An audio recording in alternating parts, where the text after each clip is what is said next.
what we have done before, that's enough to give the solution for the two questions already, right? However, for the scientists, there are still very important questions that, okay, so what we had done before, that we try to construct the lattice by ourselves, but we need to have evidence, okay? We need to have the evidence, okay, the structure is like this. So you see in this slide, the real lattice, we studied before. And to get the information of the lattice, I try to get the new slide and show you the sorry, okay, I guess a new slide. And so this, okay, so the real lattice is like this.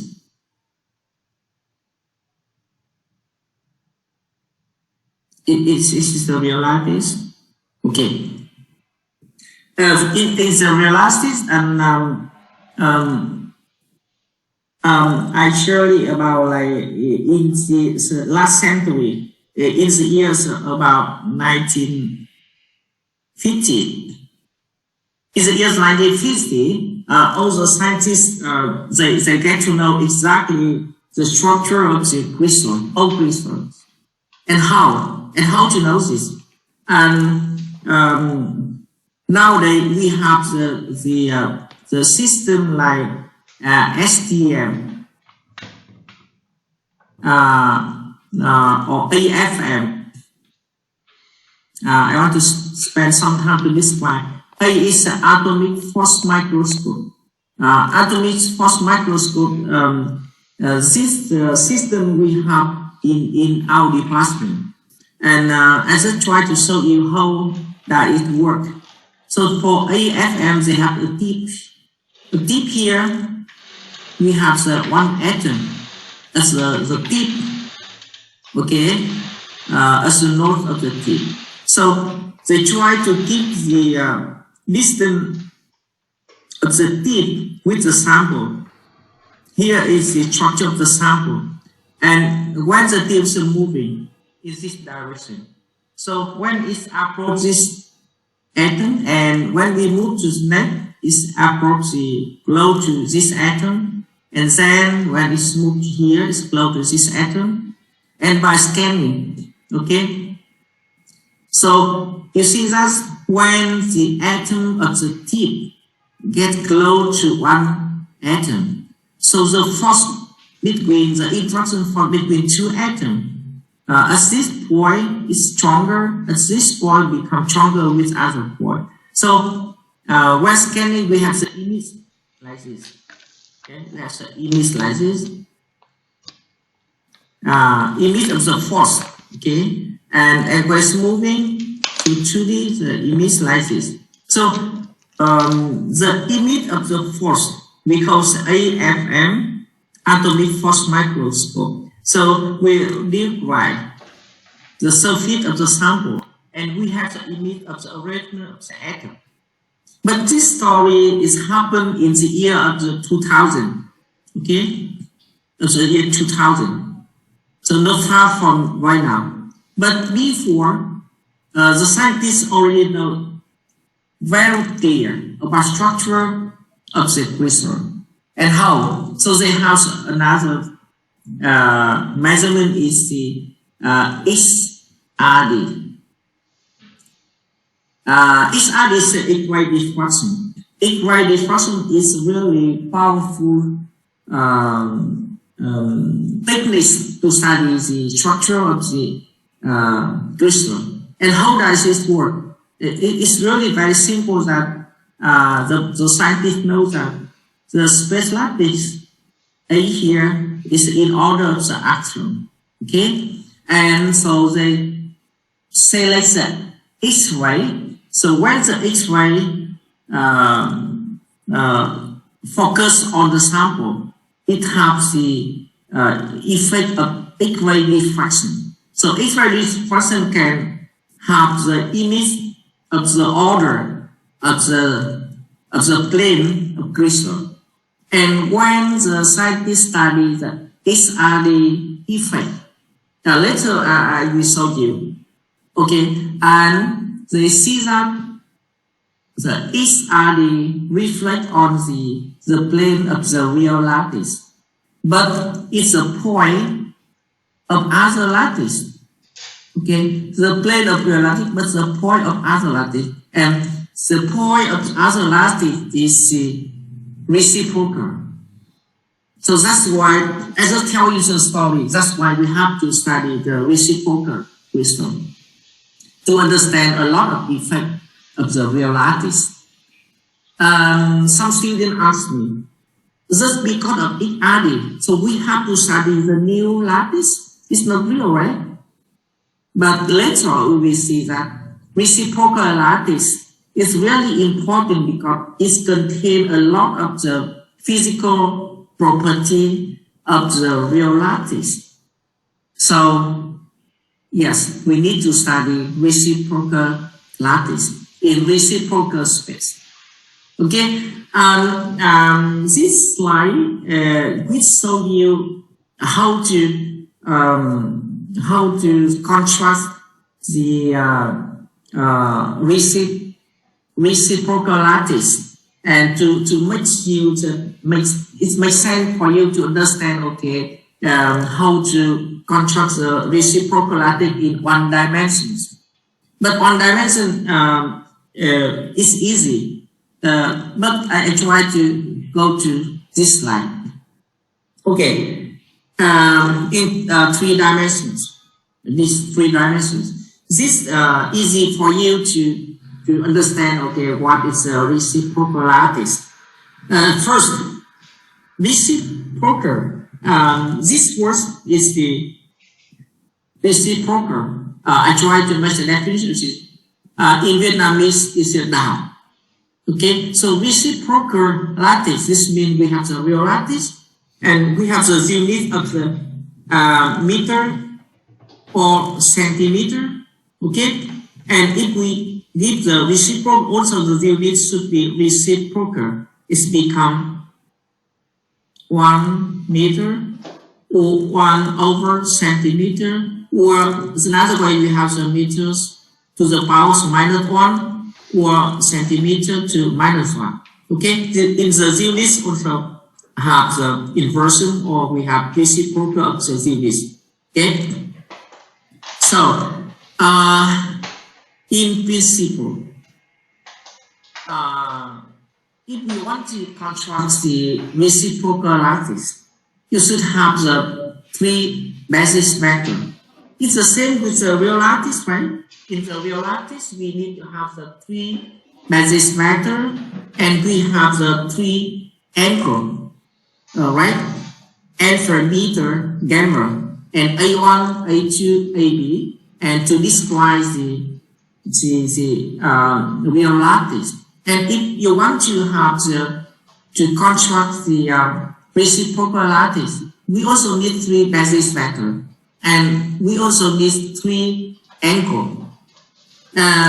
But right now, you know already everything about the real lattice, so it's easier for you to know the relationship of the 3 basis vectors of the reciprocal lattice with the real lattice.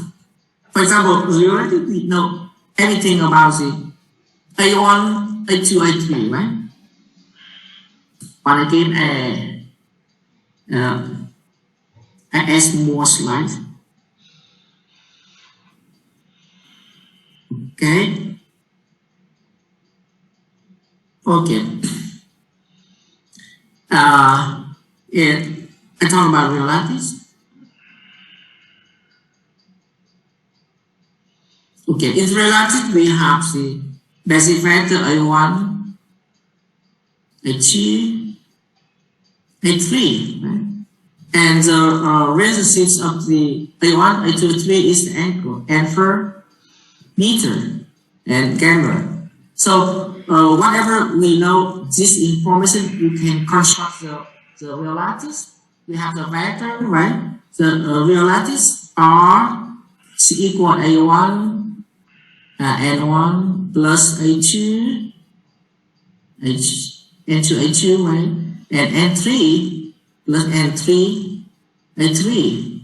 So we have the vector in the real lattice and the other property too. For example, if you have the A1, A2, A3 and alpha, beta, gamma, so you can know everything about the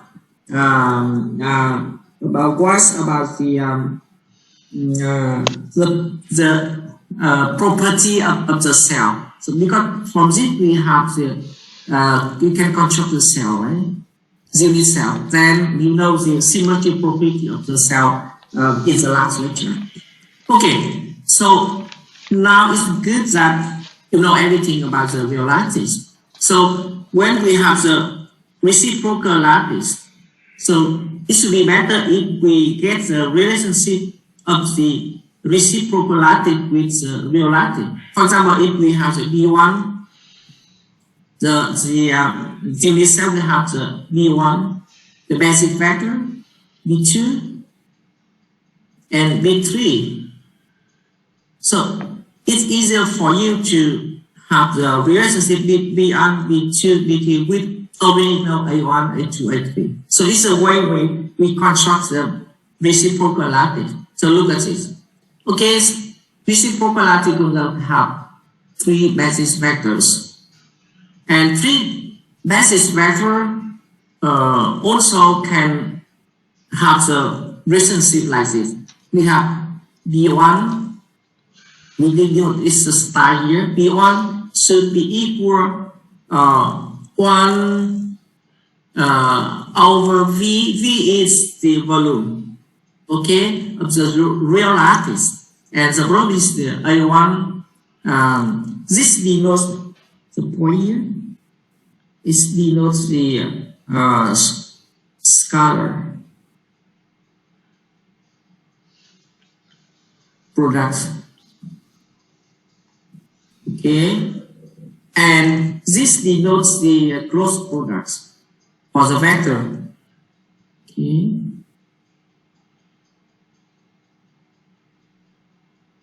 sorry, I could not write it good. This is cross product and scalar product. Okay, tích vô hướng và tích hữu hướng được chưa? In Vietnamese. Okay. And this relationship of the basis vector B1, B2, B3 with the basic vector of the real lattice A1, A2, A3. So V here is the volume. Volume can multiply by this A1 half with the scalar product with the cross product of A2 and A3. Okay, and we have such sequence to give you B1, B2, B3. And now you can know the relationship between B1 with the A2 and A3. See? Okay, for example, remember some textbook, the author don't write with the denote star here.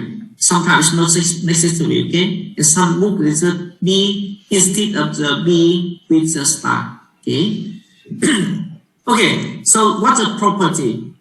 For example, B3 should be perpendicular to A1 and A2. For example, if we have A1 and A2 in the real lattice, so the B3 should be perpendicular to the plane that contain A1 and A2. For example, here. So if it's A1 and A2, so we should have the B3 that perpendicular to this plane, contain A1 and A2. And the same for B2.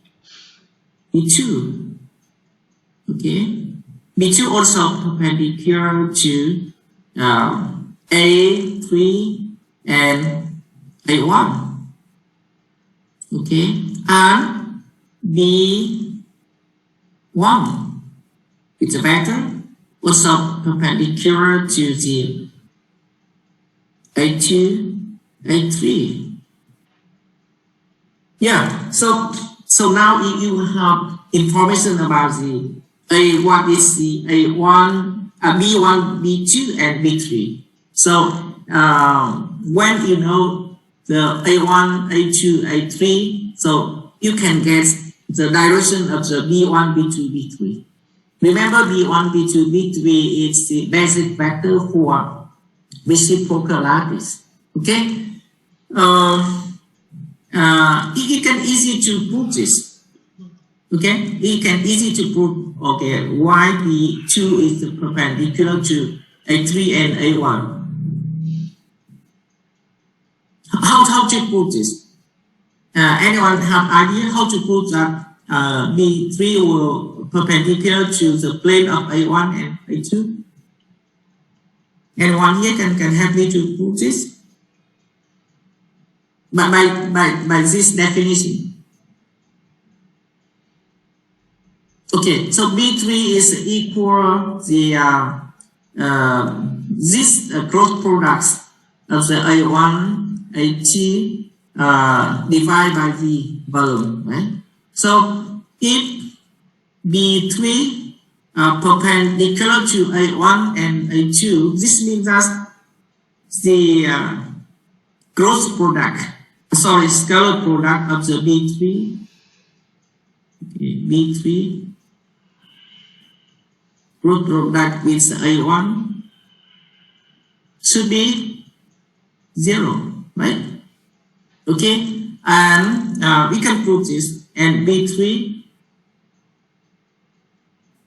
cross products with the, scalar product with the A2 also equals 0.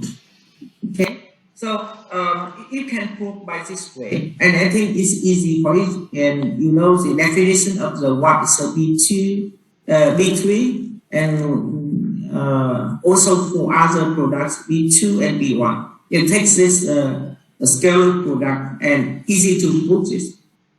And okay, by this way, I also try to explain for you this formula V. V is the volume, okay, and V is A1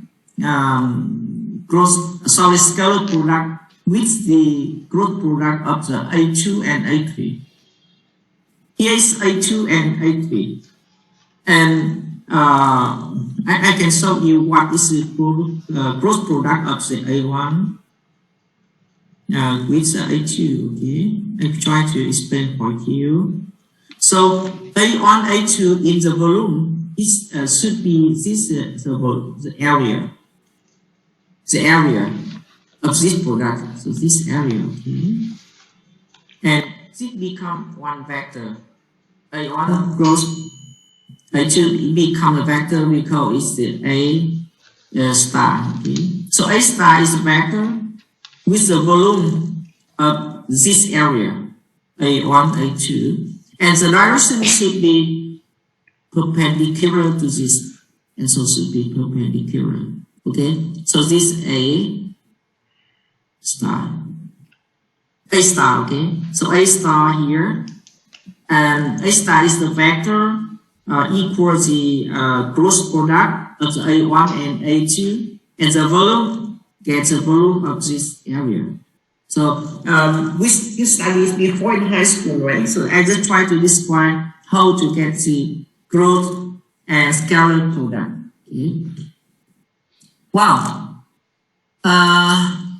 So you have this definition. So now you know that 3 basis vector for reciprocal lattice, and the relationship between the basic vector of reciprocal lattice with the real lattice A1, A2, and A3. Okay. Okay. Whenever you have 3 basis vector, so you can construct the lattice, right? you can construct the lattice, the crystal. For example, for the real lattice, we have the vector right before A equals the N1, A1, right? Plus the N2, A2, and plus the N3, A3. And similar to the real lattice, when we have the three basic vector B1, B2, B3, okay, we don't talk about this star anymore. So Z should be equal the M1, B1, M2, B2, and M3, B3. So M is distinguished with the N in the real lattice. Okay, so we have the vector for the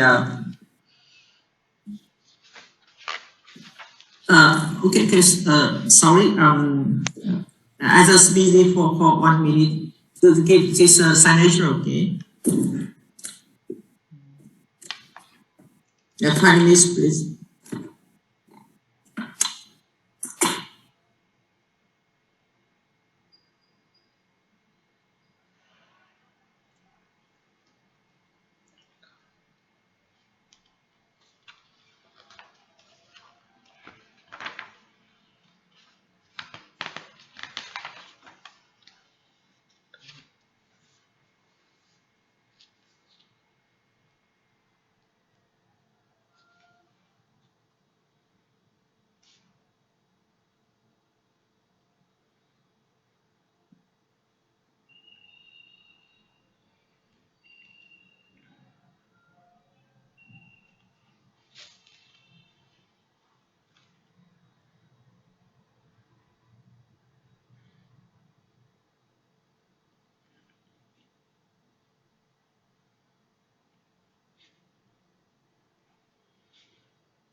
Okay, I'll be back. Why I stopped before? So two people is the waiting. Okay, so I miss this. Okay, so I'll be back. I'm also talking about when you have the three basis vector in reciprocal lattice, you can construct the lattice by the vector. We denote it Z instead of R. Okay? So Z is the vector in the reciprocal lattice. And what the vector here mean? So vector should be connect the lattice point, right, with other lattice point. So we have connect two lattice point, we have Z. So Z here that show you the vector between one lattice point to other lattice point. So when we change the number M1, M2, M3, so here we have different lattice point, and this is the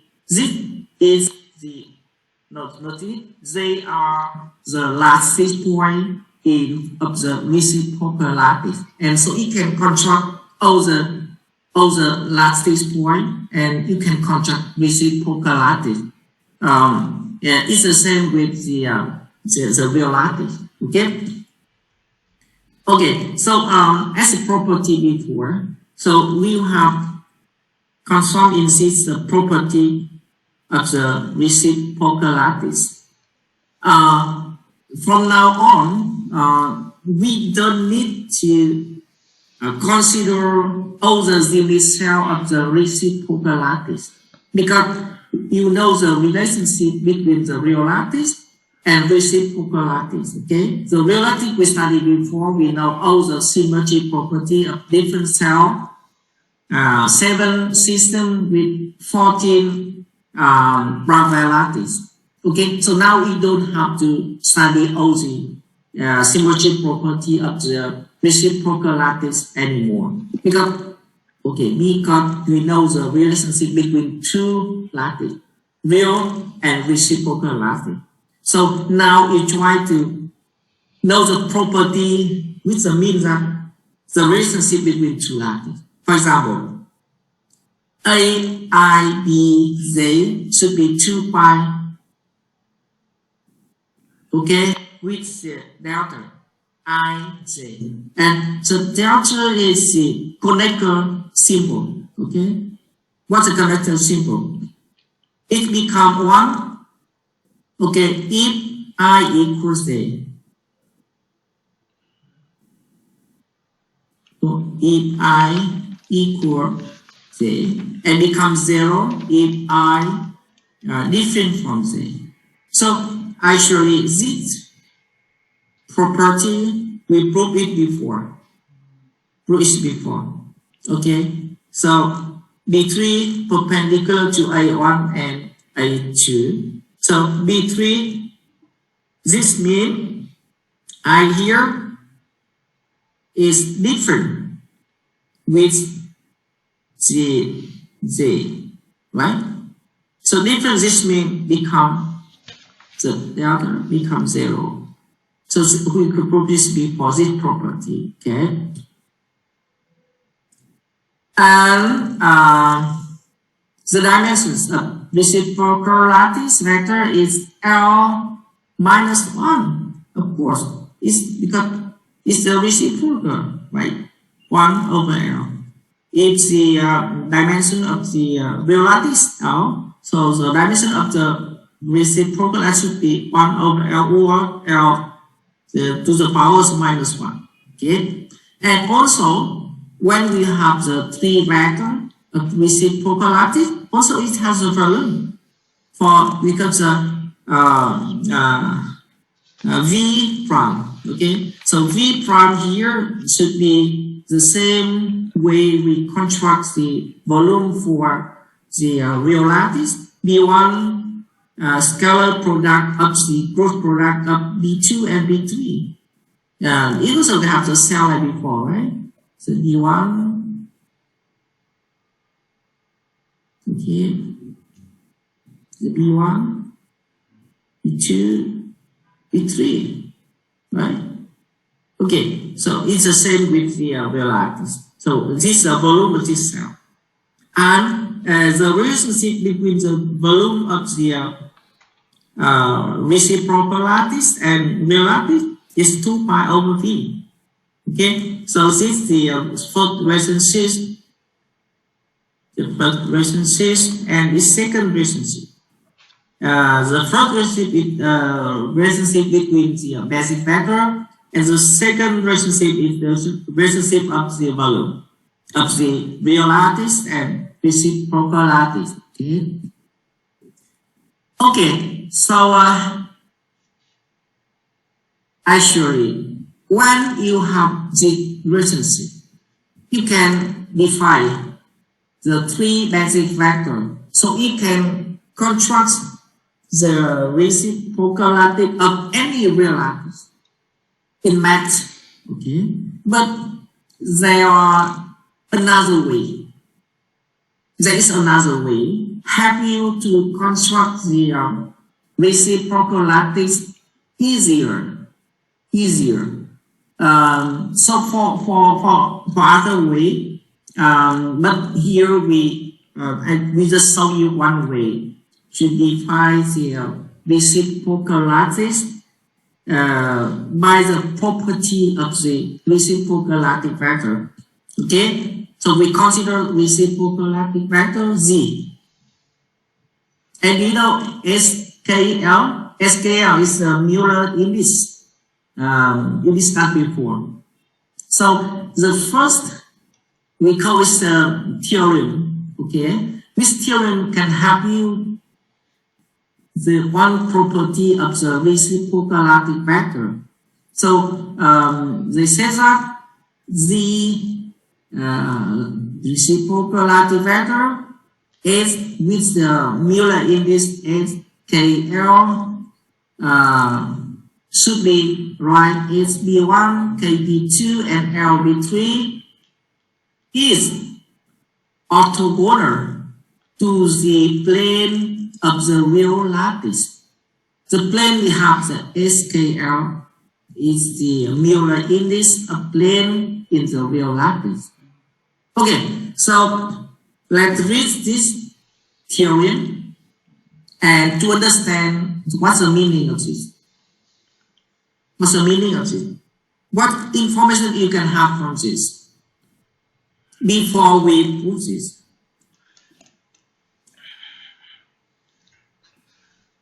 Okay, I will take another slide to explain for you. Okay, I'm going to add more slides here. Okay.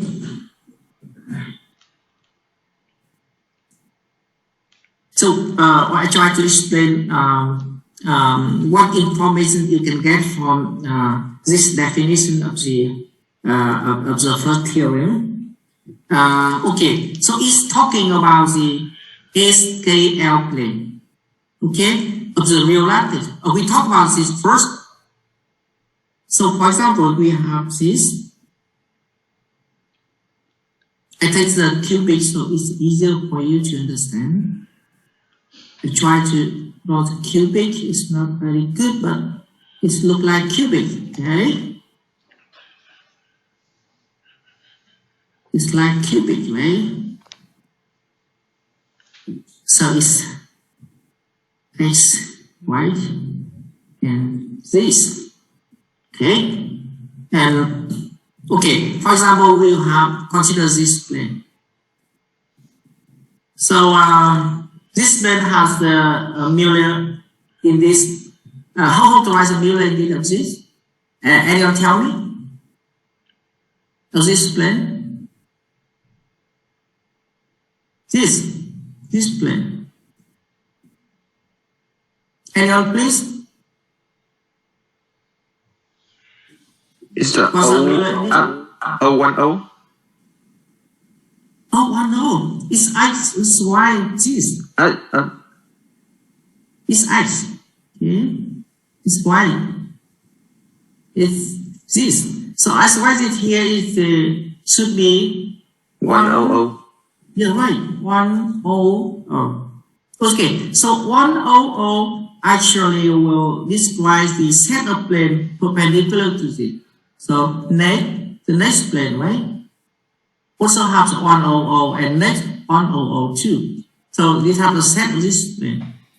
So I'm going to go back to this definition.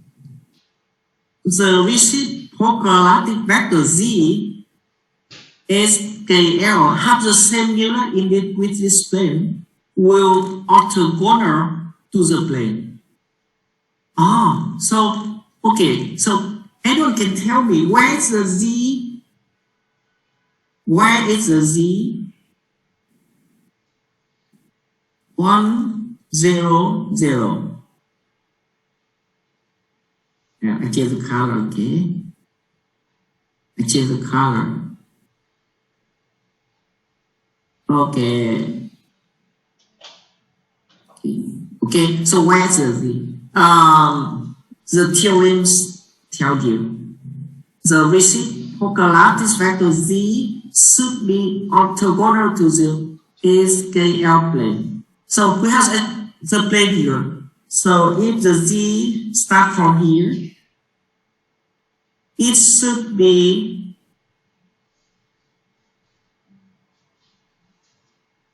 by this direction, right? Because this vector Z will orthogonal to this plane. You understand? Okay, so Z should be matching with X. Okay, so this is Z. Z100 should be matching with X because it's orthogonal to the plane of 100. Okay, so I try to explain to you that sorry, this definition to give you information of the direction of the Z vector. Remember, Z vector is a vector in reciprocal lattice. and it's the relationship with the plane of the real lattice. Okay, so Z should be orthogonal to the plane with the same Mueller index. Because you study the real lattice before, you know which plane belong to. So okay, you can think and you can imagine the Z vector. The vector should be orthogonal or perpendicular to this set plane. Okay, so I try to explain the meaning of this first one. Okay, and now to prove this. How to prove it? How to prove that Z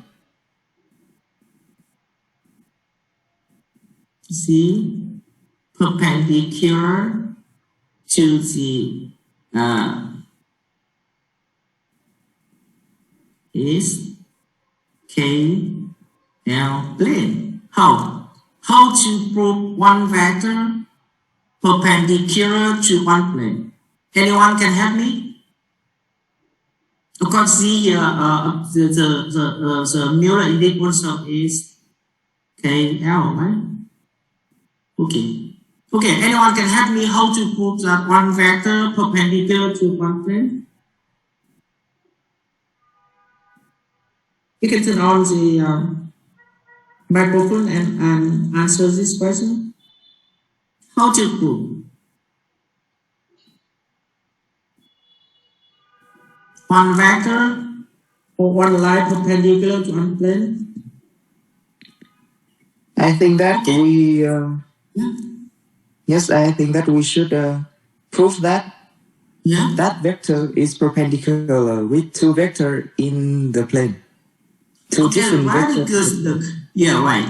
So if you want to prove that one vector or one line perpendicular to one plane, you have to prove that this vector will perpendicular to two vectors belong to this plane, but not parallel. Okay. Okay, or we call this the bisecting two vectors belong to this plane. Okay, so look at this picture. Okay, so we have this plane. Okay, we have this plane. We have this plane. So this plane with the Mueller index is the SKL. Okay, and we can prove that if the vector perpendicular to this plane, it should perpendicular to two vectors. For example, this vector and that vector. Okay, and to prove one vector perpendicular to other vector, it's very simple that we take the scalar product, right? We take the scalar product of Z with the vector. For example, this vector N1 A1 minus N2 A2, right? We take this scalar product, and if it's perpendicular, it should come 0, right? And you can prove that Z takes the scalar product with the other vector N3 A3 minus N2 A2, and it's become 0. So I think here this is the detail of the calculation, and it is easy work, so I don't want to spend time here to prove this. But you understand how to do it, okay? So thank you, dude. Okay, so the first theorem just show you the direction of the reciprocal lattice vector. Okay, because we know the plane of the real lattice. Okay, so we know the direction of the reciprocal lattice with the same Mueller index. So it should be Z1, 1, 0 in this case. Okay. Remember, this theory is the direction of the vector. Okay, the second theory. Let's read and tell me what information you can get from the second theory. Please. Okay, I repeat again. The first theorem tells you the direction of a vector. Okay, with the relationship of the reality. And the second theorem give you some information. What is it?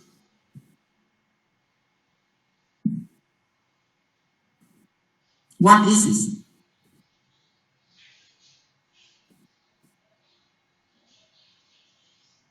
Anyone can tell me what you can get from the second theorem?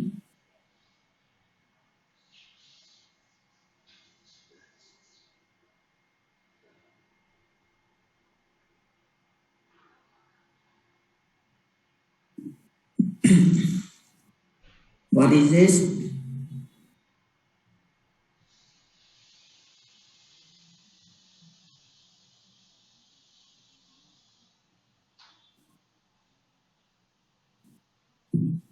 Okay,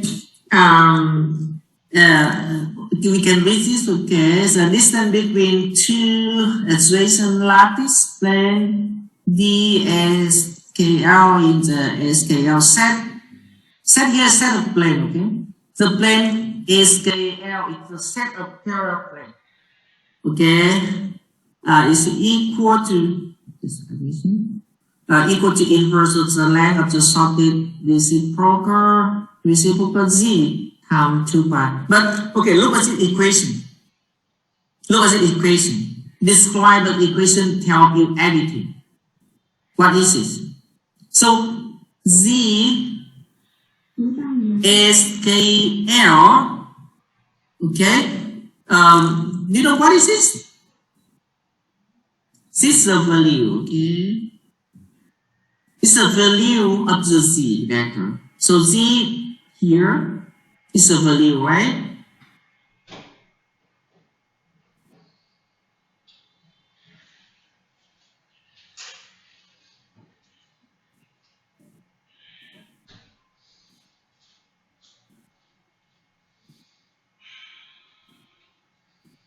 Okay, attention. What's the DSKL? DSKL is the distance between two adjacent lattice planes. For example, here, this plane, set of plane 1, 0, 0, 2, and the distance between two is A here, right? You see, D 1, 0, 0 equal A, right? It's a distance of two adjacent plane equal A. So you know this equal A, right? So this theorem tells you that the volume of this vector should be equal to pi over d. D is the distance between two adjacent planes with the lattice vector SKL. Okay, so D we can get information from the real lattice is equal A. Is this K? Okay, and therefore the second theorem tells you the value of this vector. So the second tells you the value of the vector. The first tells you the direction. So the vector is defined, right? The vector is defined. The first theorem tells you the direction. The second tells you the value. So combine two theorems, give you the information of the vector z, right? So now the vector z is defined. Z is KL is defined. The direction and the volume, okay? And I tell you again, Z just connects one lattice point to another lattice point. So whenever Z defines, so we can define the lattice point in the reciprocal lattice. And go back to this example. So now you know, okay? So now it's A. So whenever you know the D1, 0, 0 is equal A, so you can know that Z is the modulus, okay, equal to pi over A. So you know the direction you know the volume of the A of the Z, so we can define it, so we can draw it here. One lattice point and other lattice point of the reciprocal lattice, right? Okay, so here the distance is 2 pi over A. Okay, so by this way it's easier. It's really easier for you to define the reciprocal lattice by using two theory. And in the example here, you can construct the reciprocal lattice by this way. I think that in the homework, Professor Hai can explain for you to how to construct the reciprocal lattice by using two theory. Because two theory give you the information of direction of the vector, the volume of the vector. So that's enough, right? So everything about vector, so because the vector of the reciprocal lattice connect one lattice point to other lattice point. So we can define this. Okay. Okay, to prove this, so you read it later. I don't want to spend time to prove this. You can calculate and to prove this second theorem. But the important information from second theorem that give you the volume of the vector Z. The first theorem gives you the direction, information of direction. The second is the volume. So everything of the vector is defined. Okay, so we know that you can draw the vector, and the vector is connect lattice point to other lattice point. So you can get the reciprocal lattice. So this is a point to help you. Okay, I think it's good for you to practice with the two-dimensional lattice. Okay, so for two-dimensional lattice, it's very easy. Very easy for you to construct. So this is the real lattice, A1, and this A2. Oh, I did not use A2 here. Where is it? It's A2. It's a real lattice. Okay, so to get the reciprocal lattice, it's easy. So you take the first property that B1 scalar product with B2 equals 0. So it means that B1 should perpendicular with B2. Sorry, with A2. So here's A2, right? So A2 is the direction, so we get this B1.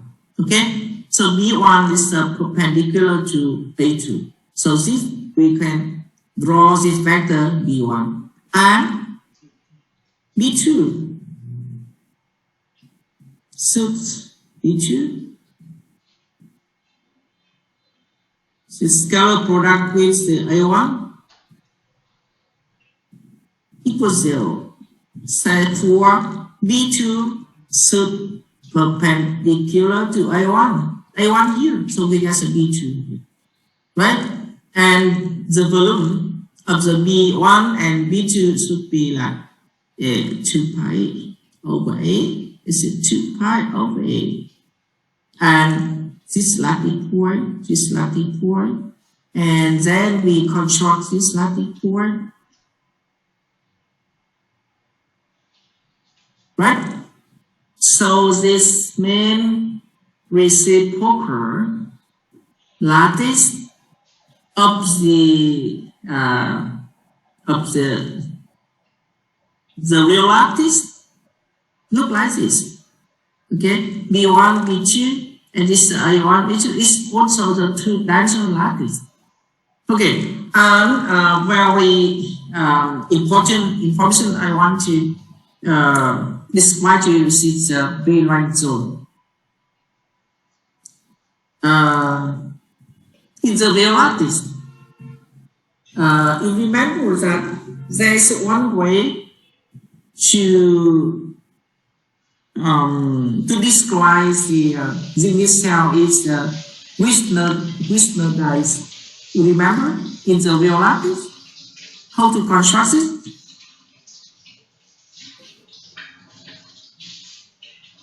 and go back to the slide before in order someone did not remember.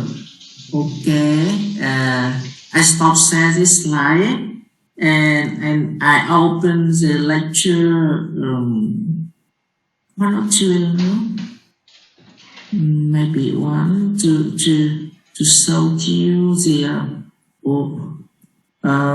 weakness dice cell.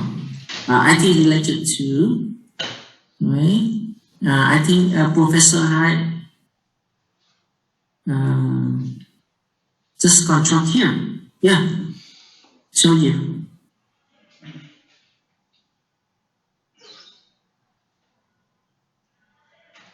Yes. Can you see this slide, everyone?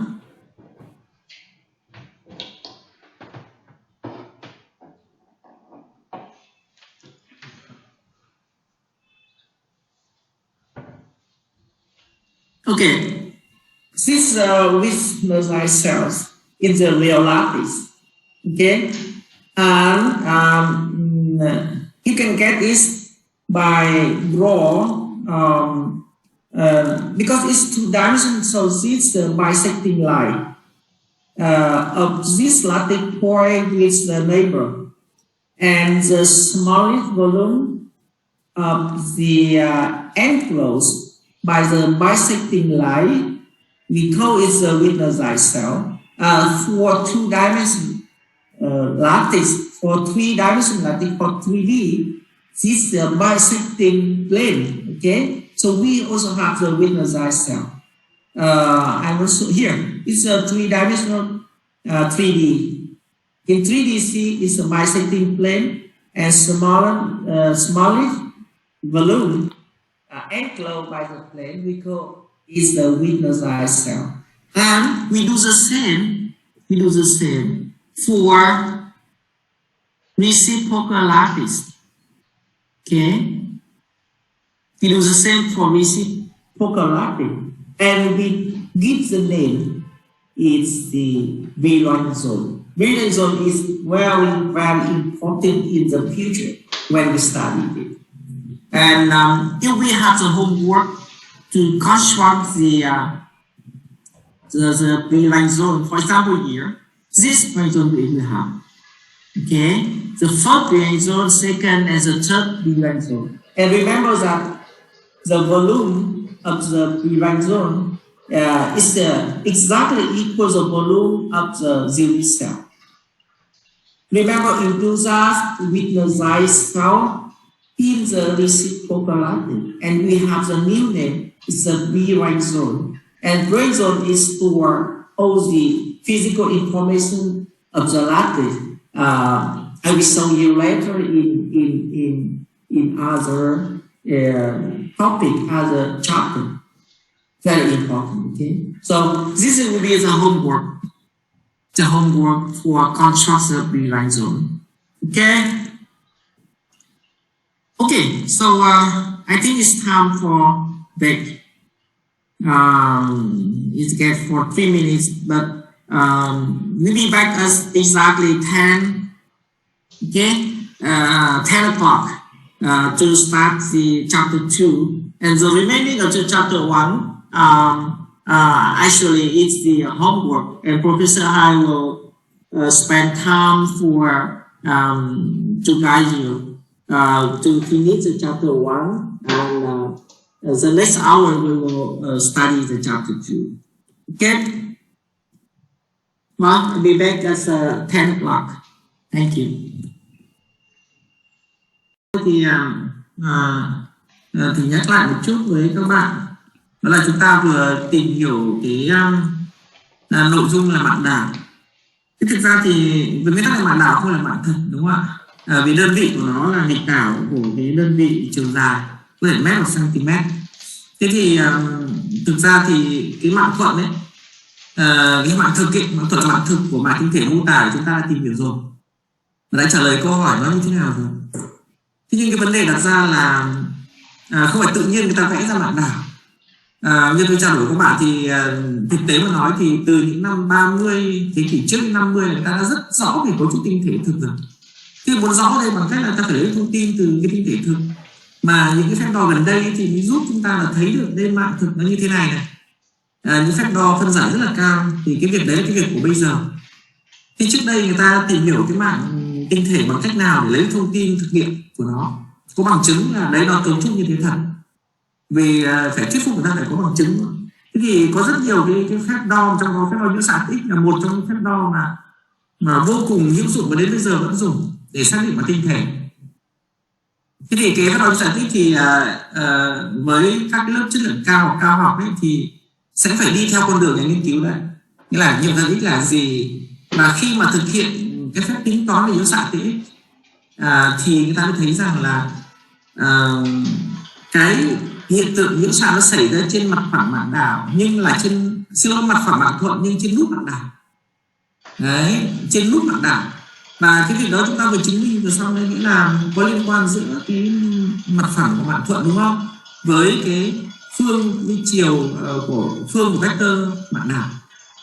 Và khoảng cách giữa các mặt phẳng mạng thuận cũng là nghịch đảo của chiều dài vector mạng đảo. Như vậy thì giữa mạng thuận mạng đảo liên hệ, và người ta mới thấy rằng là phải tìm hiểu một cái mạng khác để cái mạng đấy lại chứa những cái thông tin khi mà nghiên cứu về vật sao.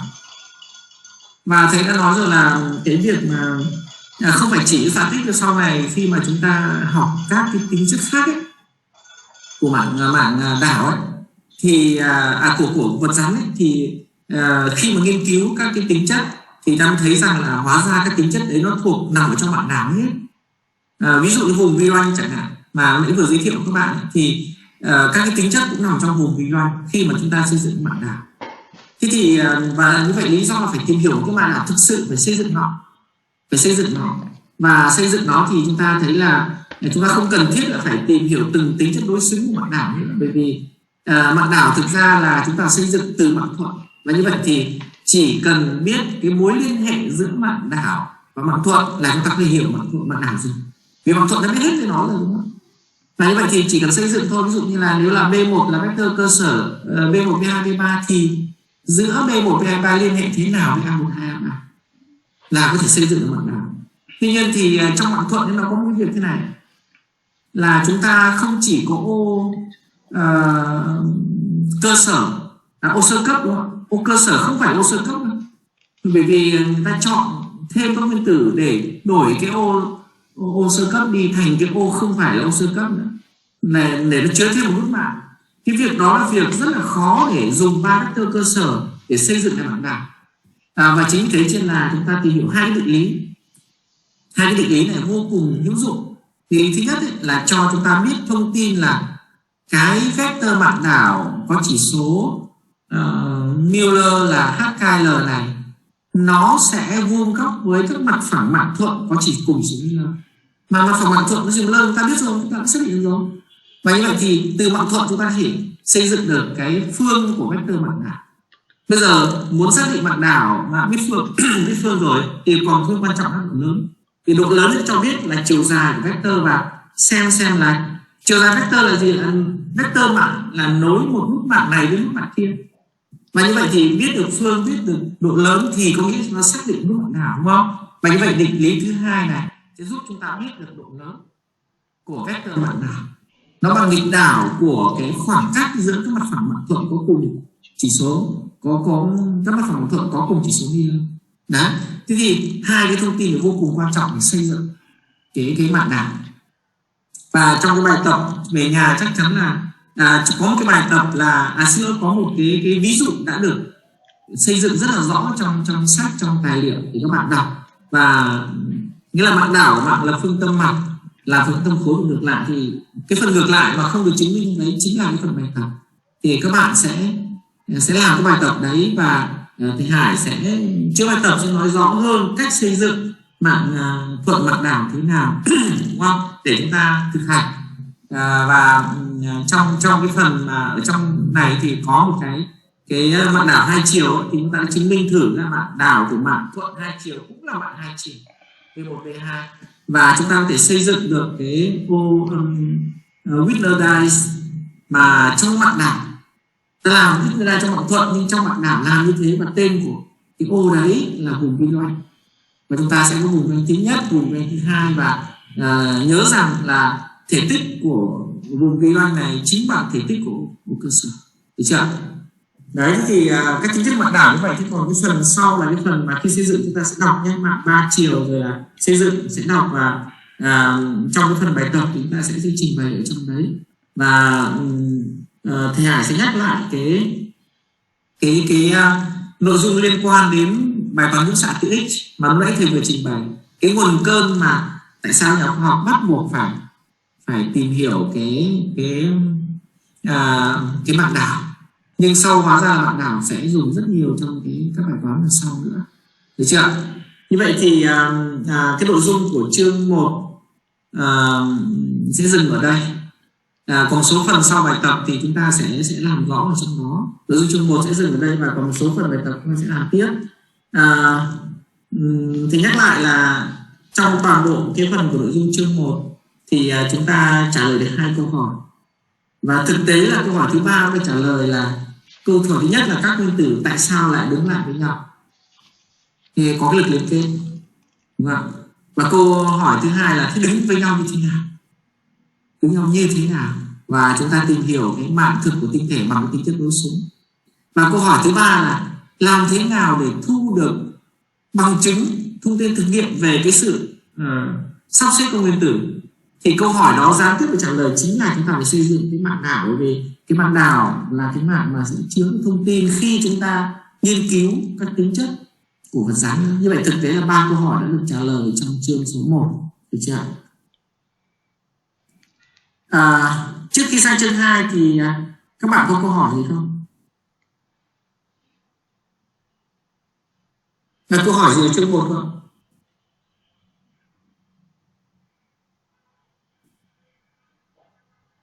Mời các bạn.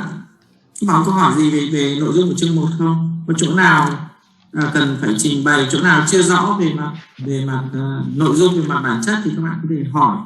Thầy sẽ dành thời gian trao đổi trước khi sang nội dung của chương 2. Dạ vâng, thì con muốn hỏi thầy là như vậy là chương 1 là chúng ta đã nghiên cứu được 2 cái vấn đề chính, đó chính là các liên kết trong vật rắn và mạng tinh thể, đúng không? Đấy là 2 cái vấn đề trọng tâm của chương 1, đúng không? Vâng, cả mạng đảo nữa. Vâng, mạng đảo cũng là bởi vì sao? Bởi vì như thầy nói rồi, cái câu đặt ra chúng ta đặt ra là 2 câu hỏi khi nó tìm hiểu là cấu trúc tinh thể, đúng không? Nó tại sao đứng với nhau như thế nào? Thế nhưng đứng thế nào thì chúng ta bắt buộc phải đưa ra một cái thông tin, đó là cái mạng đảo nữa. Mặc dù rằng là mạng đảo không phải mạng thật, thế nhưng mà mạng đảo thì lại quan trọng, thì sau này chúng ta sẽ thấy nó quan trọng, mình bắt buộc phải học. Thế thì thực ra thì nếu mà cách tiếp cận của mạng đảo theo những lớp chất lượng cao và cao học ấy, thì không nói là cần mạng đảo trước, mà sẽ cùng nhau đi nghiên cứu bài toán nhiễu xạ. Sau đó thì đang tìm hiểu bài toán nhiễu xạ để nghiên cứu mạng đảo, để trả lời câu hỏi thứ 3 là làm thế nào để lấy được thông tin về mặt thực nghiệm, đúng không ạ? Thì sẽ xuất hiện mạng đảo, và như vậy thì cái việc tiếp cận rất là tự nhiên. Nhưng phải tìm được mạng đảo rồi. Thế nhưng đối với các bạn ở lớp tiếng Anh và ở lớp sư phạm, thì sư phạm thì tôi giới thiệu với mạng đảo thế này. Mạng đảo là có B1, B2, B3 và nó liên hệ thế này với mạng thuận và cái tìm hiểu nó. Đấy là một cách tiếp cận của bên chương trình. Thế nhưng mà cách tiếp cận đấy thì các bạn vẫn hiểu cho là cái việc cần thiết để tìm mạng đảo về sau này rất là quan trọng. Mà cách xây dựng mạng đảo chúng ta thấy rồi, như là chúng ta dựa trên mạng thuận và cái mối liên hệ của vector cơ sở mạng đảo với mạng thuận là cơ sở để chúng ta xây dựng mạng đảo. Và chúng ta biết về mặt nguyên tắc, thế còn sau này nó sẽ chứa đựng cái thông tin rất là quan trọng. Bạn có Kiệt có hỏi câu hỏi nữa không? Dạ, như vậy là chương 1 là 3 vấn đề là các liên kết, mạng tinh thể và mạng đảo. Vâng, tinh thể và mạng đảo. Vâng. Đấy là 3 vấn đề quan trọng nhất của chương 1, được chưa? Và các nội dung liên quan đến nhiều hơn đến tính toán và thực hành trên cái mạng đảo thì chúng ta sẽ làm trong bài tập. Thì trong bài tập sẽ làm kỹ hơn từng cái nội dung một, thì thầy Hải sẽ làm rõ thêm cái phần đó cho các bạn, để các bạn thực hành thêm ở trên cái việc mà tìm hiểu các mạng đảo.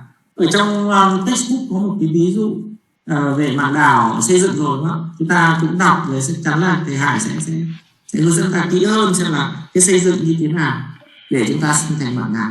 Là chúng ta mới có một ví dụ duy nhất của mạng, đơn giản nhất là mạng 2 chiều. Mạng đảo mạng 2 chiều là mạng 2 chiều, và chúng ta phải tìm được vùng kinh doanh đấy.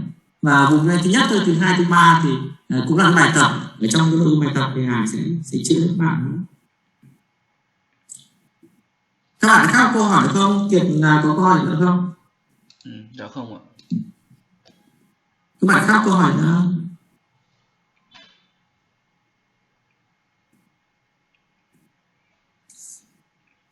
Ok, nếu không câu hỏi gì thì chúng ta sẽ chuyển sang cái mục đầu tiên của chương 2 nha. Thì sẽ mở chương 2. Chương 2 thì đã gửi cái phần bài giảng cũng như là nội dung vào trong CST đúng không? Các bạn đã lấy được rồi đúng không?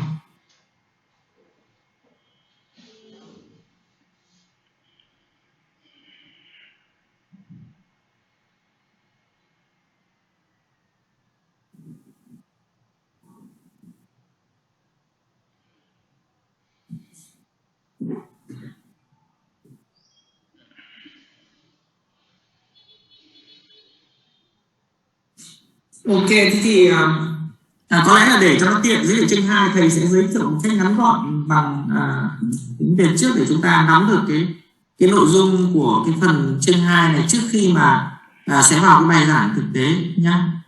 Thế thì trong chương 1 ấy thì chúng ta bạn thì sẽ không nhớ tên, bạn vừa hỏi là bạn vừa hỏi thầy là bạn thầy không nhớ tên nhỉ? Đã Kiệt Kiệt Kiệt hỏi về cái nội dung chính ấy. Thế thì trong nội dung của chương 1 ấy, chúng ta thấy là chúng ta đã hiểu được cái vấn đề quan trọng, có nghĩa là các nguyên tử đứng với nhau và nó sắp xếp trật tự tuần hoàn rồi. Mạng nào chỉ là hệ quả của mạng thuận thôi. Thế thì và chương 1 thì chúng ta biết rồi là một trong 3 chương rất là quan trọng, đúng không ạ? Nói chung cho tất cả chúng ta thấy là nó đưa đến, chúng ta giới thiệu tất cả các cái, đề cập đến tất cả các cái loại cấu trúc khác nhau của cái tinh thể, không riêng trong loại tinh thể nào cả. Nhưng trong chương 1 có một cái gần đúng mà thầy cố tình tránh không nhắc đến. Trong chương 1 ta xét có một cái gần đúng, đó là các cái nguyên tử đứng yên, đúng không? Đúng không? Đứng yên ở mức mạng. Xin lỗi bạn nhé, có điện thoại của nhà trường. Có cái điều mà chúng tôi muốn nhắc đến chương 1 mà đã bỏ qua, vì mà có thể bỏ qua được rồi mà chúng ta vẫn xét, đó là các nguyên tử lúc nào dao động, cho dù là không độ K, nó luôn dao động quanh vị trí cân bằng. Thế thì bỏ qua được thì đến giờ chúng ta hiểu rằng nó dao động ở điều kiện thường, mà thầy vẫn xét được là cấu trúc tinh thể như thế, rồi là khoảng số mạng nó chứng tỏ nó dao động rất không nhiều, đúng không? Thế thì cái phần là gần đúng của chương 1 bây giờ chúng ta sẽ xét. Và cái tên của chương 2 chúng ta nhìn thấy là crystal lattice vibration. Đấy là nội dung của cái phần chương 2 chúng ta bắt đầu nhá, để thầy giới thiệu trước để chúng ta xét dao động của bạn, được chưa? Thì nói như thế để tiếp cận vào các bạn sẽ thuận lợi hơn trong cái việc mà chúng ta sẽ tìm hiểu nội dung chương 2. Okay, so we're going to study chapter 2. And as I said before, chapter 2 is one of 3 important chapters because it's considered the general property of crystal. Okay, general property of crystal. It's not special like any crystal, but it's general property of crystal. The second chapter we consider the vibration of the atom and in crystal, and because the atom interact with other atoms, right? So we call it a crystal lattice vibration. Crystal lattice vibration. Okay, so to understand the crystal lattice vibration, we have different ways to guess the approach the vibration. The first we consider the classical theory. And then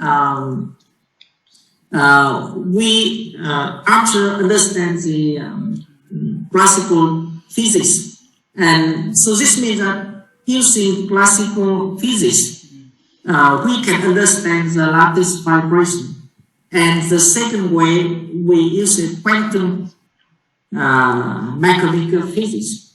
So the quantum mechanical physics is another way to understand the vibration lattice. And after understand two theory, so after understand the two theory, we can apply this. We can apply this to understand two property of the crystal, because it's the heat capacity and thermal expansion. And two of these parts is a given to, this is a task for use. Different group will have different tasks and read this, prepare this, and present this for other students to discuss. Okay, so we will discuss about this first. It's a lecture for classical and quantum physics to understand vibration of the lattice. Then we apply the new theory to understand the two important property of crystal. It's the heat capacity and thermal expansion. Okay, so we will study one and second parts in this lecture and the next lecture, and then you will given the different tasks for different group to study, to read and prepare this. The third and the fourth part of this chapter that presents this. Okay, so now we go to the first part. Now we're using classical mechanical physics to study the lattice vibration. Okay, and this is a different part of the first way to get approach to lattice vibration. Remember, we have using classical physics. Before that, we go back to the first chapter. We studied in first chapter. You get familiar with this figure, right? And this figure to show you the interaction of the two atoms with the distance. Okay, and you understand that two atoms have their repulsive and attractive force, and both of these force dependent on the distance between two atoms. When the distance between two atoms decrease, and you see that both of the force increase, but the force dependent on distance is different between two character force, repulsive and attractive, and it creates the minimum energy at the distance. And distance means the equilibrium position for the atom. But even at this point, the atom still have the balance of force between repulsive and attractive force and stays there. And in the second chapter, we consider the vibration of the atom between the equilibrium position, even at the 0 Kelvin. Okay, at 0 Kelvin still have vibration, and at room temperature, of course, it have vibration too. But the vibration should be very small compared with the distance between two atoms. So that's why we neglect it in the fourth chapter. Okay, go back to the problem. We consider energy of vibration. Energy. Why?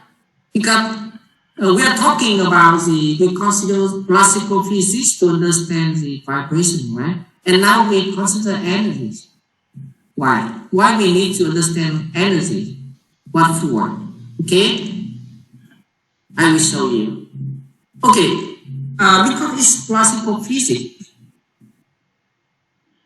We have to know how the atom vibrates, okay? And we consider the problem in high school. It's the easier problem. It's very simple problem that we know how the mass vibrates. Okay, so in high school, we consider the system with we call is the harmonic motion of the spring. Okay, and this describes this figure. Okay, we consider the closed system with the spring with the stiffness. Spring stiffness constant K, okay, here, this spring, and we connect the spring with the mass M, okay, we connect the spring with the mass M, and we have this in the environment. We neglect the friction force of the mass with the air, and we neglect the mass of the spring. Okay, and now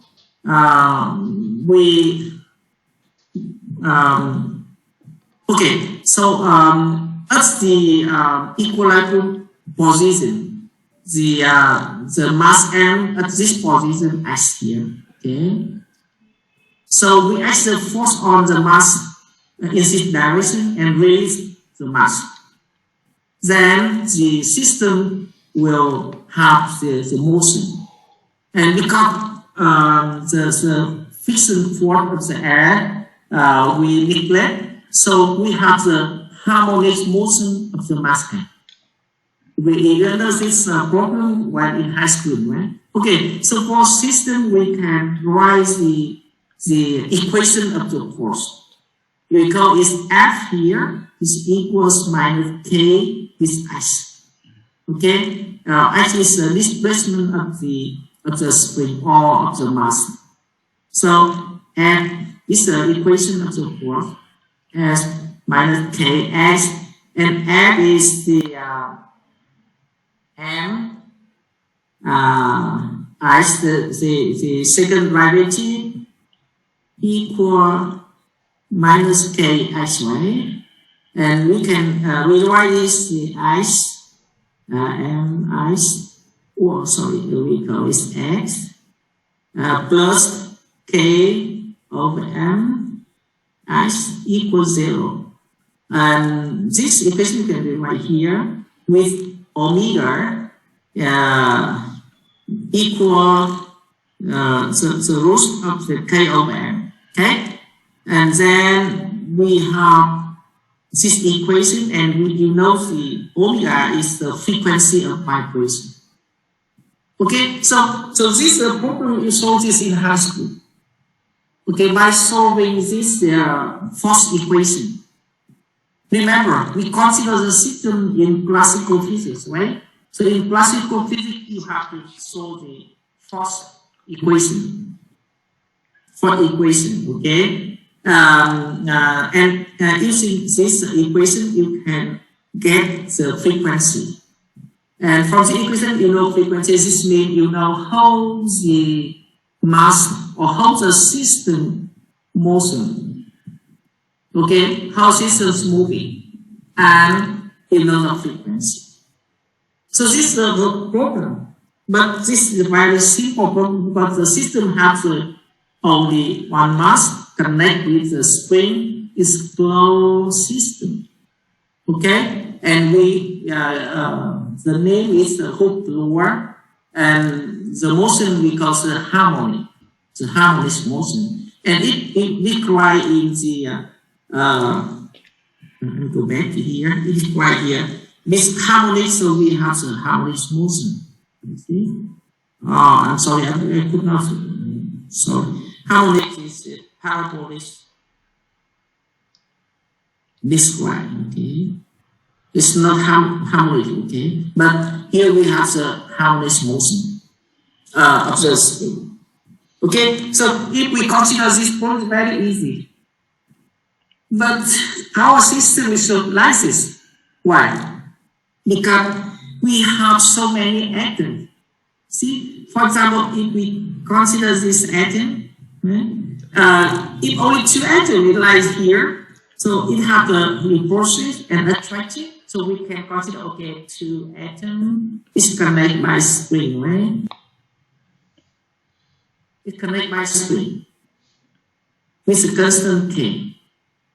So this very simple problem. But look at this. We have so many, right? For example, if you want to know how this atom vibrates, so you have to know that the interaction of other atoms acting on this atom. For example, we denote atom A. So we have to consider the interaction of the n minus 1 atom, right? How many? Anyone can tell me how many atoms?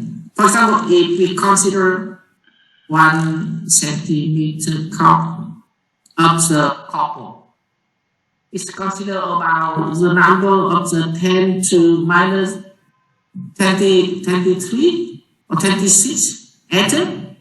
It's a huge number of atoms, right? If we consider in classical physics, if you want to know how this atom vibrates, you have to know the interaction of the all other atom interact on this atom. And then you can write the equation of force. And then you can know the frequency. Right? So it's really, really hard for you. And how to solve the problem? And why we have to consider the energy here? Why you consider energy? Okay, I will show you why we need to consider from energy. Okay, so I will write this figure. This figure looks complicated, but I write it in 2D. Okay, so we consider this atom. Okay. And remember, because the lattice is the infinity, right? So if we solve the problem for this atom and we know how this atom vibrates, and this means that we can apply this for other atoms because every atom is identical in the system, right? So this is one thing we consider. Okay, if we know one atom vibration of the one atom, we can know the vibration of other atom, or we know the vibration property of all systems.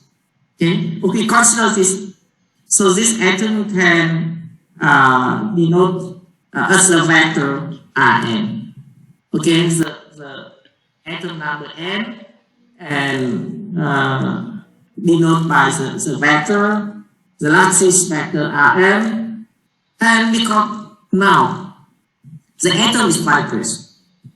So as the time t, the atom is not stay there at equilibrium, but it vibrates. Okay, so as the instantaneous time, the atom should stay in this position. It deviates from the equilibrium position with the Rn. Okay, it's Rn. If we go back to this figure, this means that the atom is vibrating like this. It's not stay there at the equilibrium position, but might be moving, and at the time might be there. So we have Rn here. It's a deviation from the equilibrium position. Okay, so it's Rn. So in general, the atom stay as Rn as the instantaneous deviation from equilibrium position. Okay. Okay, we solve problem, and we need to solve the problem how this atom vibration. Okay, and because it's classical physics, so you need to write the equation of the force F acting on the atom n. Okay. And the force here should be the sum of the force, right? Of the n equal 1 to n. If the system has the n atom, so we have to know the force of this atom acting on this atom acting on the n other atom on the n. Wow. And remember that, and here if 1 cube of the copper is equal by 10 to 23 to 26. I do not remember exactly. It's a huge number, right? Okay.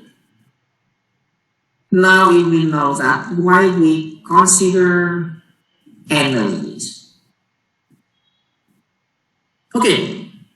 We consider energy because the equation of energy is we can write equation 1.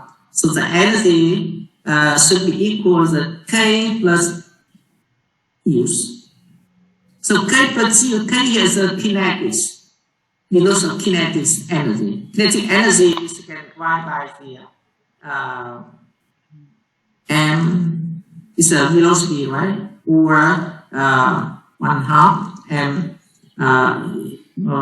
v square or 1/2 m s. S here is the Rn, so it's the derivative of the Rn square. Okay, so this is kinetics, okay? And kinetics and plus G here is the potential. It's the potential, okay? The potential. So this is kinetic and potential energy.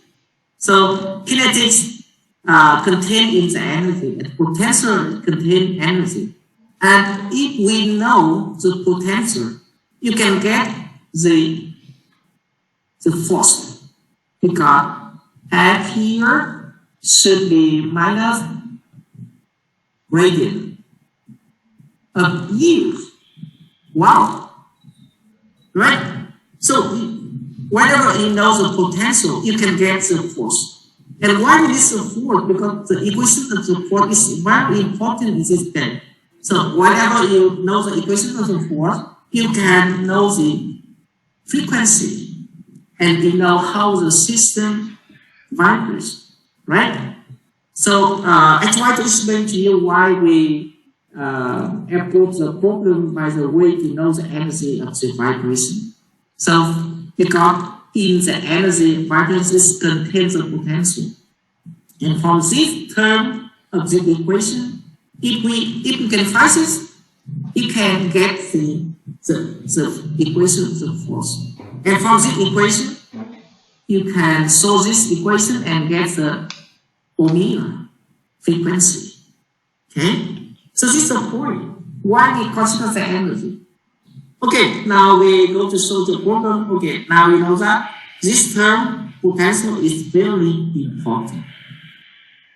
Okay, so we consider the kinetic energy, so leave it here. It's not important right now, but we have to find the detailed expression of the potential. So the potential, how to write this? Look at this. So the potential, what's the potential? The potential is the of the system or of the atom. It's equals the attraction and repulsion force here. The potential here of the system, for example, for two atoms, see? And so is the potential of the two atoms, right? And you see that the potential of the atom depends on what? Depend on the distance, right? Or depend on position of the atom.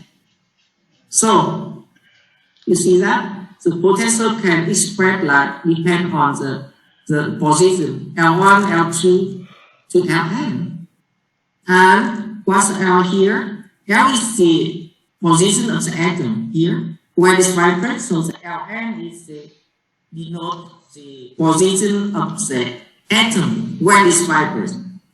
Okay? Remember that when it vibrates, so the Ln should different from the Rn. Rn is denote the position of the atom at equilibrium position. as I will consider in fourth chapter. Okay, so it depends on the L, the position, the atom, and L of course is for R1 plus R little 1 plus R1, R little 2 plus R2. Look at this. It's Rn plus R little n plus Rn vector. So we have Ln, right? Okay, it's easy to understand. Okay, so that's all in physics meaning. And to go further, we have to understand what happened with the Rn. Okay, now we see. So compare R letter and R1, or we call it R small, okay? So R small, it we call small deviation only. Small deviation only. So why is small? Because you see that it is compared between R and R small.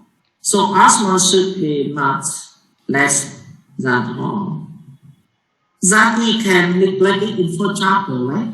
In first chapter we ignore or neglect the R small here. R small equals 0.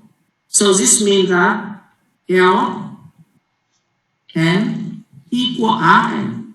Or this means that the atoms stay at equilibrium position, not moving. So in second chapter is moving, but the R here in the room temperature, for example, is quite small. So Rn is small. Rn is small. This means that we see the potential. So at the equilibrium position, the potential is U0, right? And now the Rn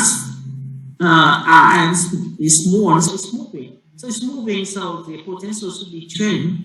And the U and here also very small compared with G0, because the moving R is much less than R. Understand? So okay, so now we need to find the potential. The potential. Compared with the potential at equilibrium U0. So we need to find the Un when it's moving, compared with the U0 when it's not moving. So what the problem can be solved in mathematics? In the mathematics, we need to find U, right? And it is not much different from E0. So we have the Taylor theory to help you to find this. So the Taylor theory is can expand like this. U equal E0 plus the first approximation, second approximation, and we can add the factorial and plus 1 to 4 factorial and so on. And as much as possible, you can expand the Taylor. You will get the exactly value of the U when you expand on this. Okay? So this is one way in the math help you to expand to find the potential. The potential can be can expand by Taylor. The first approximation, the second, the third, and go on. Okay, look at this. In the first chapter, we remove it, we remove anything. So we get U equals U0, right? And it can be used in the first chapter. Of course, if we remove all the other components of the expansion of the Taylor theory, this means that the atom is not vibrant at all, right? So you have to keep at least one and first, second, and the third. And the other part we neglect this. Okay, so we keep only this expansion in order is just enough to describe the vibration of the atom. Okay. Okay. So we just keep the first, second, and the third term of the Taylor series, and the other part is small, so we neglect it. Now we consider the potential by this equation. Okay. Now we try to explain the different term.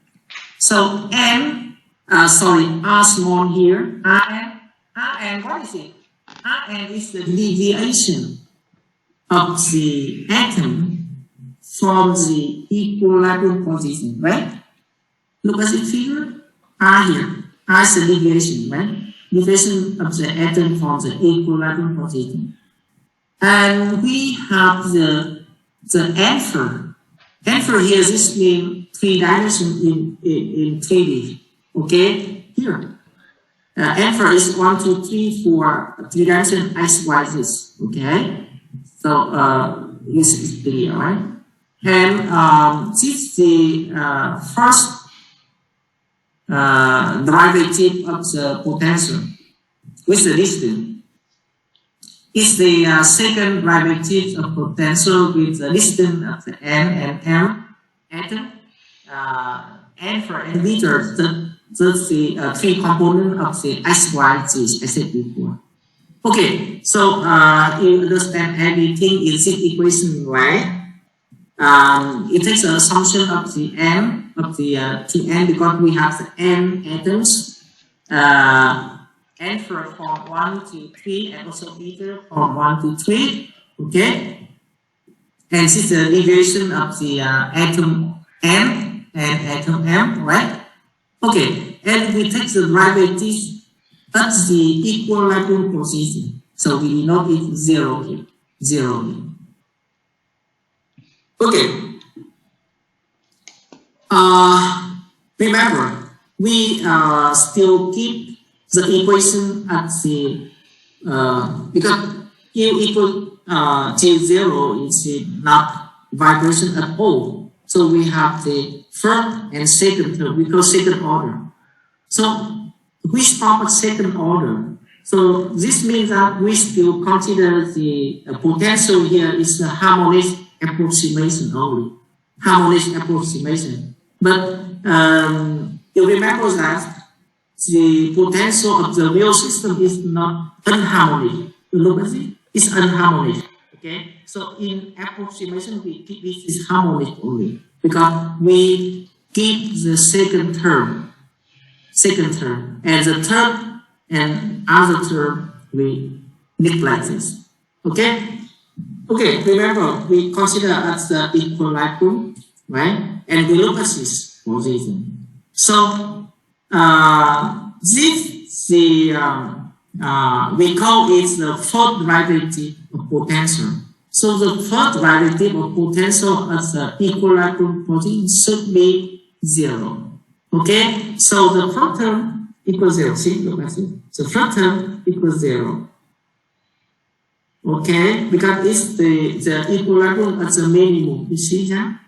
The equilibrium at the minimum. So the fourth derivative of the potential should be 0. So this becomes 0. So this means that this Taylor expansion we can get the position at the because of potential, right? So we can take the start point at the Z0. So we remove it, we take it equals 0, and this the first derivative becomes 0. So we remove it, and we have this term only. And finally, we have the equation of the potential. Okay, now we look at this and see the property of this. Wow. As I said before, we consider the potential in order, and we expect that whenever we understand the potential, we can get the equation of the force.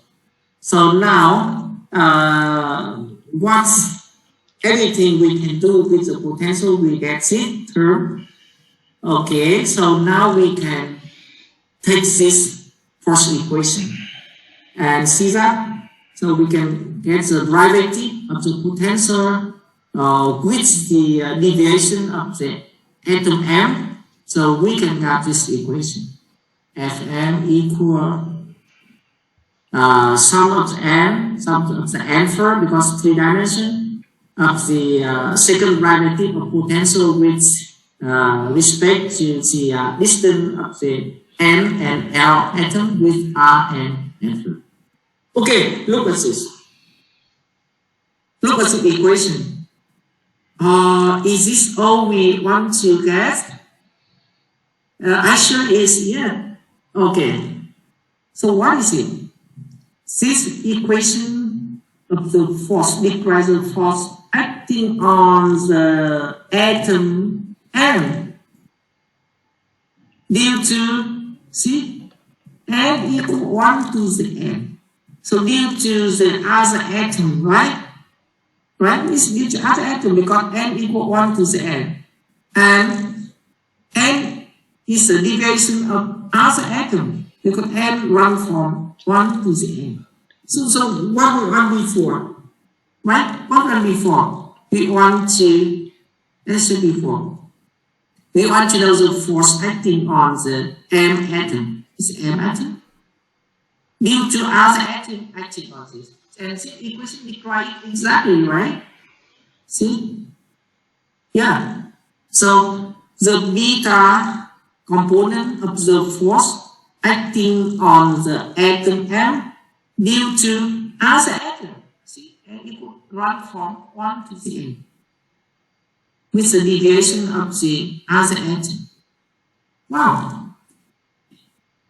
So what we have is exactly what we want, right? What we expected before.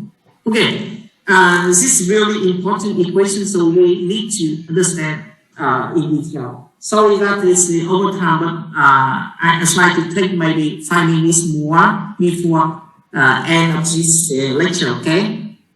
So keep patient, please. Okay. So what is this? And the second derivative of the potential of the second derivative of the potential with respect to position of the two atoms N and M, right? So actually, this term is dependent on the two atoms, right? It's related to the position of two atoms only. So that's why we replace this term equal U N for liter, because the 3 dimensions of the position of two atoms are N and Rn only. Okay, so it's equal U Rn minus Rn. This is the position of two atoms. So we can see as this, the equation can write F, the beta component of the force acting on the M atom, is equal because N, the sum of N for the distance between the two, the potential of the different two atoms with the derivative, with the deviation of the N atom. Okay? Okay, so this is the force, right? So F here is equal, M is the mass of the atom with the second derivative of the deviation. Like before, it equals the spring. K is M second derivative of X, right? So comparatively, we have M is second derivative of the R. It's also with the deviation of the mass is the deviation of the atom M. So we have this equation. By solving this equation, we can get the frequency, right? Frequency. And if compared with the equation of the harmonics of the mass before, we have is the M. So M S equal KH. So compared with CH is similar to K, right? It's a K, right? It's a spring stability constant, and it's the deviation of the mass. It's a deviation of the atom. So it's similar to the equation, right?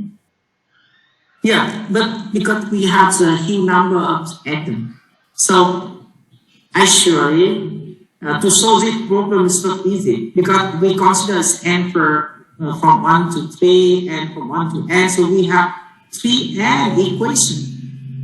Not one equation for the simple equation we studied in high school, right? So Tn and n, as I said before, for 1 centimeter cube, right? Is equal like 10 to the 23 equation. Even the quantum computer now cannot solve it problem. Cannot. It's really hard. But anyway, we find the way to solve the problem.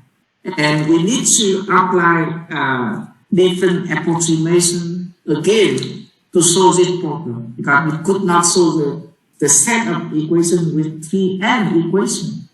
It's really, really hard, right?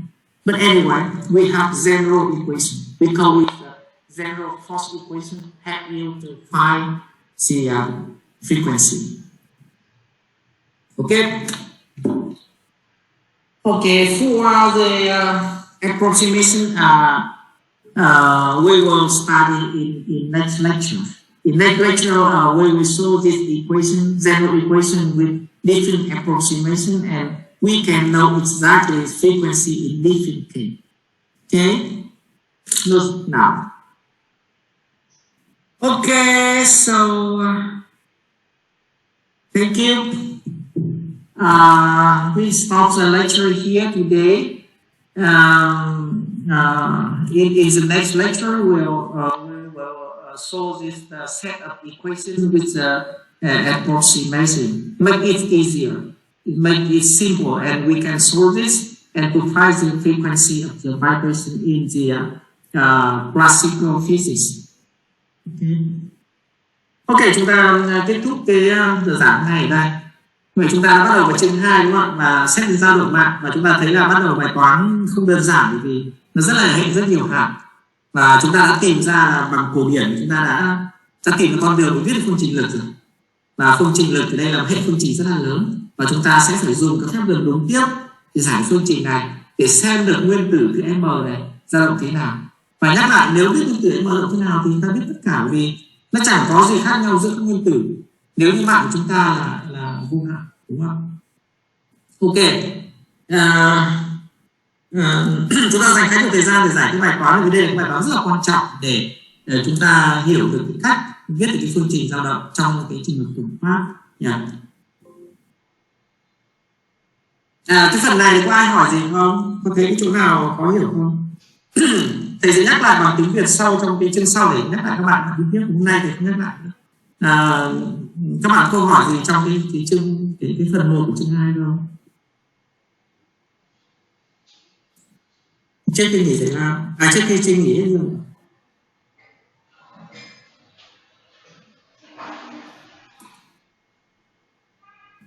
Qua hỏi không ạ? Thầy nói to lên, em nói to lên. khi mà anh theo dõi cái khai triển của phương trình Taylor thì em vẫn chưa hiểu lắm cái phần N alpha với cả M beta ấy.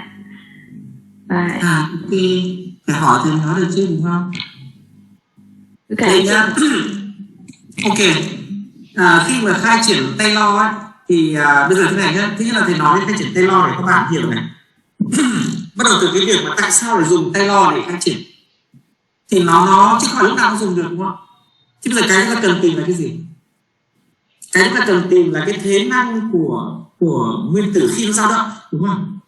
Đầu tiên ta phải hiểu là vật lý thì mới dùng được, nếu không ta dùng cái hàm này không đúng bản chất thì không thể khai triển được. Đây thầy show cái slide này lên nha, để rõ hơn cái hình ở dưới này. Thế bây giờ chúng ta cần tìm cái thế năng của cái hệ khi dao động. Thế thì cái hệ khi dao động ấy, thì chúng ta phải có cái so sánh là thế thì khi mà không dao động nó có thế năng đúng không? Và thế năng nó chính là u không, được chưa? Nó không dao động gì cả, nó có thế năng u không, tất cả hệ vị cân bằng. Đấy, thế thì bây giờ chúng ta đi tìm một cái mà thế năng nó không phải là u không nhưng bây giờ nó dao động. Cái khác cũng không được do nó dao động. Thế bây giờ dao động chúng ta nói là nhỏ thôi thì nó chỉ dao động tí tí quanh vị trí cân bằng thôi. Dao động nhỏ thế này thì thế năng của nó sẽ lệch khỏi u không một đoạn. Như vậy thì chúng ta phải tìm một cái u ấy mà khác với u không này ít thôi. Mà ít ấy, được cái gì quy định ít đấy chính là cái R. Nếu R nó bằng không, R nhỏ nhé, thì nó chỉ bằng RN, và RN chính là u không đúng không? Ở những cân bằng đó. Thế thì bây giờ chúng ta biết bản chất rồi, chúng ta nên tìm một cái u mà cái u này ấy, khác với u không rất ít. Và khác rất ít thì chính là cái RN này rất là nhỏ. Cái deviation này, cái độ lệch của chiếc cân bằng rất là nhỏ. Đấy, bản chất là như thế. Nếu mà chúng ta đi tìm một cái mà sai khác với một cái đã biết rất nhỏ thôi thì chúng ta có thể dùng cái khai triển Taylor. Và khai triển Taylor chính là đây là thành phần thứ nhất là u bằng u không. Đây coi như không khai triển gì cả vì nó bằng u không, nó chính là cái chúng ta từ nó để khai triển. Bây giờ đến khai triển bậc 1. Khai triển bậc 1 ở bên này ấy, thì bậc 1 đây gồm có cái gì? Thứ nhất là bậc 1 ở đây thì chúng ta biết rằng là cái khai triển này phải cho bao nhiêu cái hệ chúng ta có n nguyên tử, đúng không? Chứ này chúng ta phải lấy tổng của tất cả n chạy từ 1 đến n, và 3 chiều như vậy thì alpha chạy từ 1 đến 3, đúng không ạ? Và đây đạo hàm bậc nhất của thế năng theo cái vị trí của cái nguyên tử đó, của các nguyên tử, đúng không? Với cái độ lệch của vị trí cân bằng của các nguyên tử. Bởi vì chúng ta lấy của cái thế năng này gây ra tổng số nguyên tử tinh thể, đúng không? Đấy là khai triển bậc 1. Sau đó đến khai triển bậc 2 thì Taylor sẽ bằng 1/2 giai thừa thì bằng 1/2, đúng không? Và như vậy thì 1/2 giai thừa của cái gì đấy, của đạo hàm bậc 2 của thế năng, và sẽ có hai thành phần RN alpha và beta. Sau đó được khai triển đến 1/3 giai thừa thì lại đạo hàm bậc 3, 4 giai thừa lại hàm bậc 4 vân vân. Và càng lấy nhiều cái khai triển thì cái u này càng gần với u thực, đúng không ạ? Càng gần u thực, nếu nó càng khai triển dài của u thực, nhưng ta dừng ở đây là dừng đến 2 thôi.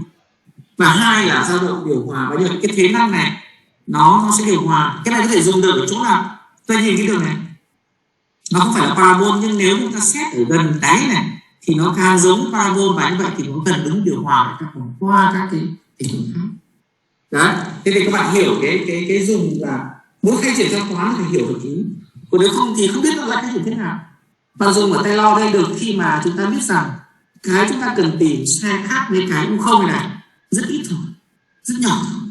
Và cái nhỏ này với điều kiện là cái R lệch rất là nhỏ. Và nhưng mà khi khai triển thì chúng ta có các cái thành phần ở trong này, n chính là chạy từ 1 đến n chính là tất cả các nguyên tử còn lại. Nếu chính xác hơn là n bằng 1 nhưng khác với m, đúng không ạ? Vì ta xét từ thế m đó, đúng không? Thì n bằng 1 cho đến n với tất cả các nguyên tử, thế năng của tất cả các nguyên tử, và xét được tất cả là chỉ. Thế thì cái câu hỏi của bạn rất là quan trọng để chúng ta làm rõ cái khai triển Taylor, tại sao có thể dùng Taylor, đúng không? Bạn rõ chưa? Thôi ạ. Ok. Có ai có câu hỏi không? Vì cái chỗ này là chỗ quan trọng lắm đấy nhé. Bởi vì đây là phương trình tổng quát. Đây là đề cập đến cổ điển thì chúng ta ở một thời điểm chúng ta biết được nguyên tử nó nằm ở đâu và nó có cái đặc lý lắm với nó, chứ là chúng ta phải nhìn nó như là cái bài toán của phổ thông ấy. Nhưng mà bây giờ bài toán lớn hơn là lực tác dụng lên nguyên tử gây ra được tất cả nguyên tử còn lại. Và từ khai triển thế này xong thì chúng ta nhắc lại phương trình này quan trọng lắm ạ. Đây là cái phương trình tổng quát. Nó tổng quát thế nào? Đây nhá. Nếu ta đọc phương trình đây nhá, thành phần beta của lực tác dụng lên nguyên tử thứ m gây ra bởi gì ạ? N bằng 1 đến n, và bỏ m rồi nhé, gây ra bởi tất cả nguyên tử còn lại đấy gì, và tất cả các thành phần còn lại alpha 1 đến 3, đúng không? Nên n chạy từ 1 đến n, r alpha là lệch của chia cân bằng của tất cả nguyên tử, n chạy từ 1 đến n. Như vậy thì nói lại đây là gì? Thành phần beta của lực tác dụng lên nguyên tử thứ m gây ra bởi tất cả các nguyên tử còn lại. Thế thì đây là cái mình mong muốn là gì? Đúng không ạ? Đây là phương trình mà tổng quát đó. Cái mình mong muốn là gì?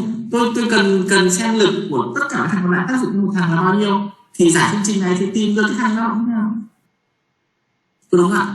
Và đây phương trình nó quan trọng.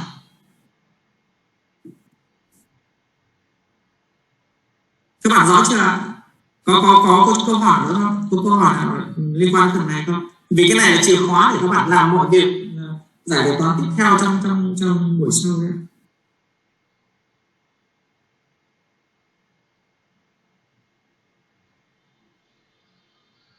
Có ai hỏi nữa không ạ? Nếu mà không hỏi gì chắc là các bạn đọc thì thầy đang dành cái chỗ này rất là nhiều thời gian, mặc dù cái đoạn này ngắn lắm, cái đoạn viết trong textbook thì cực ngắn, nó chỉ có một tí 2 triệu thôi, nhưng mà vì ý vật lý nó rất là quan trọng nên thầy dành gần như một tiết để làm kỹ chỗ này. Và làm kỹ này các bạn hiểu được cái về mặt cổ điển ấy. Thì bài cổ điển nó rất là rõ ràng thôi. Muốn viết được dao động nào tôi cần viết tất cả lực tác dụng đến nó, thế là xong, đúng không ạ? Nhưng mà đây là để viết được thì nó rất nhiều phương trình, và giải cái này thì rất là khó, nên ta sẽ có những gần đúng. Gần đúng có nghĩa là ta sẽ bỏ qua những cái yếu, cái quan trọng thì để lại rồi giải thôi. Thì hy vọng rằng là cái hệ phương trình nó sẽ ít và chúng ta sẽ giải một cách tường minh được. Đấy là việc mà buổi sau chúng ta sẽ làm.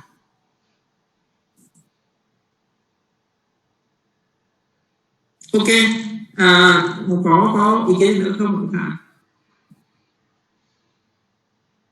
Mệt rồi hả? Học từ 8 giờ là các bạn nghỉ sớm một tiếng rồi, đúng không? Học từ 8 giờ cho đến từ 9 giờ đến tận 12 giờ chắc là chưa đói, đúng không? Lớp của mình bao giờ lên trường nhỉ các bạn?